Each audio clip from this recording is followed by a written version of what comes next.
You might have heard of environmental racism before. You might even have an idea of what it means.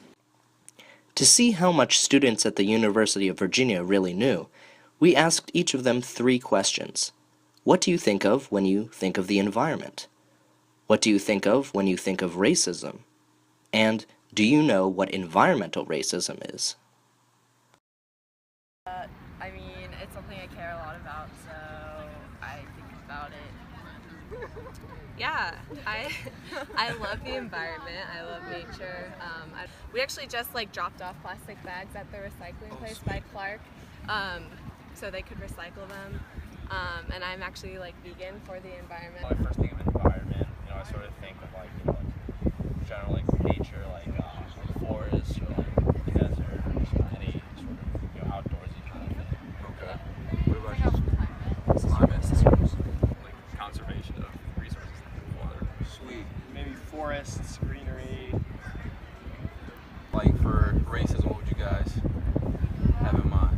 Yeah, I mean, I would, initially, think back to history classes about how racism has, at least in our nation and then in world history also, how it's always been there and how it's still a prevalent issue today, Right. and how we should be making more strides to I guess, but it's still not there yet. Sweet. Yeah, present day discrimination or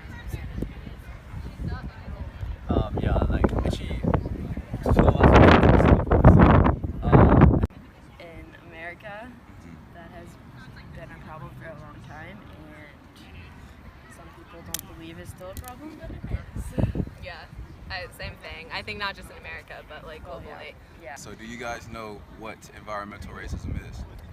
I mean, I do not, but could- you could guess. Yeah, if you could guess, what do you think it think it is?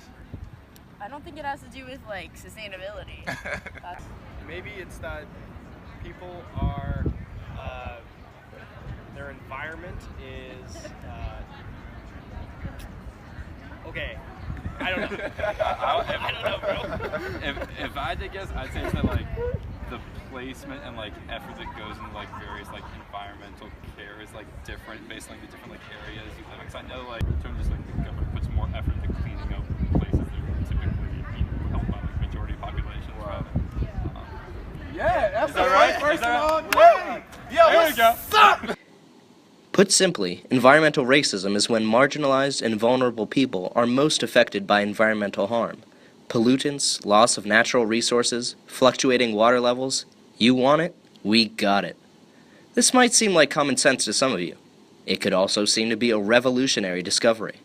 But like it or not, it happens around the world on an individual and societal level. Take, for example, Flint, Michigan. Most of you have heard of the Flint water crisis by now. Their story has been used as a prime example of environmental racism in recent years. The people of the city of Flint drank contaminated water with E. coli, lead, and other heavy metals for several years due to decisions made by corrupt and neglectful local government. They had poisoned water running out of their taps since 2014, and many of them are still depending on bottled water today. It all started when the government, looking to save some money, switched water sources from Lake Huron to the Flint River. To save more, approximately $100 per day, they neglected to treat the river water with chemicals that would prevent pipes from corroding. Town officials and the Michigan Department of Environmental Quality, or MDEQ, assured the residents, most of whom were racial minorities or lower-income families, that the water was safe to drink. They even demonstrated by drinking the water in public, which was clearly from a different source. Here's the water they drank, and here's the water coming out of people's taps. I mean, we all know ingesting lead will inhibit brain development, but how dumb did they think these people were? But the effects of lead from underground water lines were apparent in everyone who was exposed, like children whose growth was severely stunted or children who couldn't focus in school. People developed boils and painful rashes as a result of showering in toxic water. Low chlorine due to increased lead and iron levels resulted in outbreaks of Legionnaire's disease. Food couldn't be washed at home anymore, and laundry was no longer clean for them. Even though a team of scientists developed simple technology that could filter out lead, many residents admitted that they were already receiving benefits and did not have financial resources to purchase that technology. You see how the issue goes beyond scientific progress and reveals a failure on the part of our society structure? The poor and the marginalized were disproportionately affected in the city of Flint. It is also a violation of ethics for political figures to deny and dismiss scientific findings and disseminate false information to undermine factual reality. Children were harmed and lives were lost as a direct result of hazardous water. Even if the Flint water crisis still isn't resolved, the situation did receive a lot of mainstream media coverage. Unfortunately, not all examples of environmental racism are so well known. You might think these issues aren't as important or relevant to, as say, a major water crisis. You'd be wrong. In fact, you would be making a molehill out of a mountain. Mountaintop removal along the Appalachian Mountain Range directly correlates with an increase in cancer rates in civilians that live in or around the areas. Mountaintop removal is exactly what it sounds like. It is a form of strip mining that basically destroys mountain and rocks that are older than dinosaurs. Talk about respecting your elders. Miners blow up the tops of mountains in order to easily extract coal. It has been happening more so in the Appalachian Mountains, away from the public's eye. The people of those Appalachian counties, for the most part, belong to a class of low income. The people there have been experiencing a huge increase in cancer rates because they do not have the money, resources, or power to put up a fight for their communities and families. Capitalists have decided that the coal is worth way more than actual human lives. If you look at this graph, you're able to see the relationship between mountaintop removal coal mine locations and the areas where people die from cancer. The red dots show that mountaintop removal coal mines in the counties are shaded blue. The darker the blue, the higher concentrations of death from cancer. Studies show that there's a direct correlation. You can see a trend that wherever there's a mountaintop removal coal mine, there's a higher concentration of death from cancer in those areas and counties.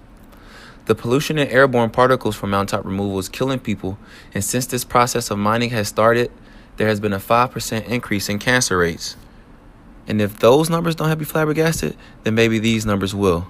There has been a 42% increase in babies born with birth defects. $75 billion a year goes into public health due to the pollution of mountaintop removal.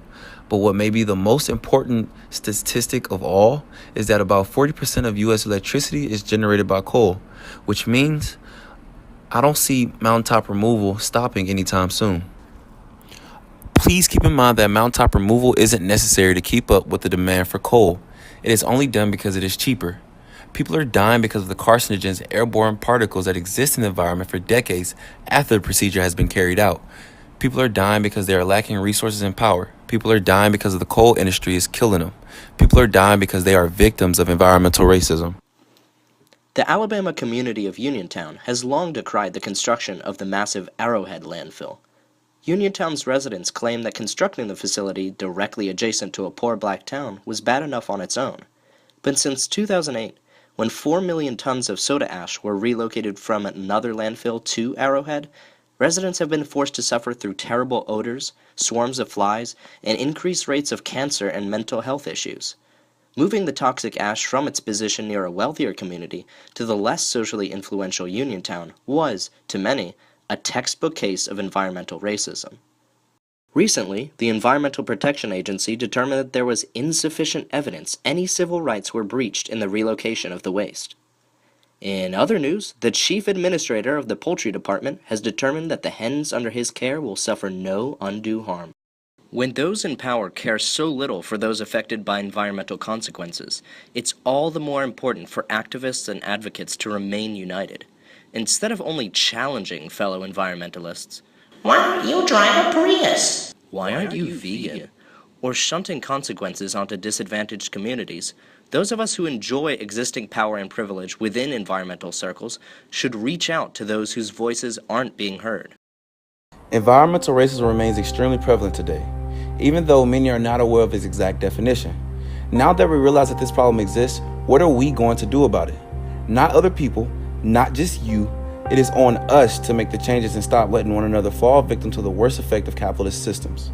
We need to realize that these systems will eventually reach a peak, and what will our world look like by that time? We cannot continue to ravage and pollute the land that took billions of years to form. We cannot rely on technological advances to save us. No invention we make will be able to quickly and efficiently cleanse water pollution in Flint. No new technology will be able to undo the deaths and disabilities caused by mountaintop removals in West Virginia. We owe it to our descendants to make the earth safer, healthier, and greener. What type of world will you hand off to your children?